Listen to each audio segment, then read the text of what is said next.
frankincense, we call oud. Okay, it played very important role in our history and our culture. You know, when you walk all the way with camels, you smell like camel. So to remove this camel smell from your body, from a clothes, you need to do something.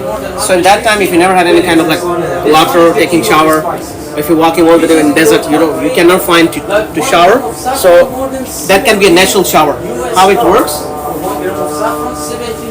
So you have to do like 5 minutes over here, 5 minutes over here. 5 minutes? 5 minutes. And you have to do at least 10 to 15 minutes All right. under the cloth. You just lift up the whole thing?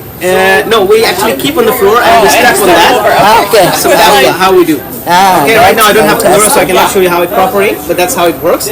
So what happens basically, the smoke which comes out can stay on your body, stay on your clothes, so when you sweat, it smells good. That's how it was working before.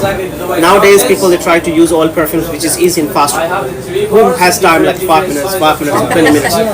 So that's why people they use oil perfumes, which is easy and fast.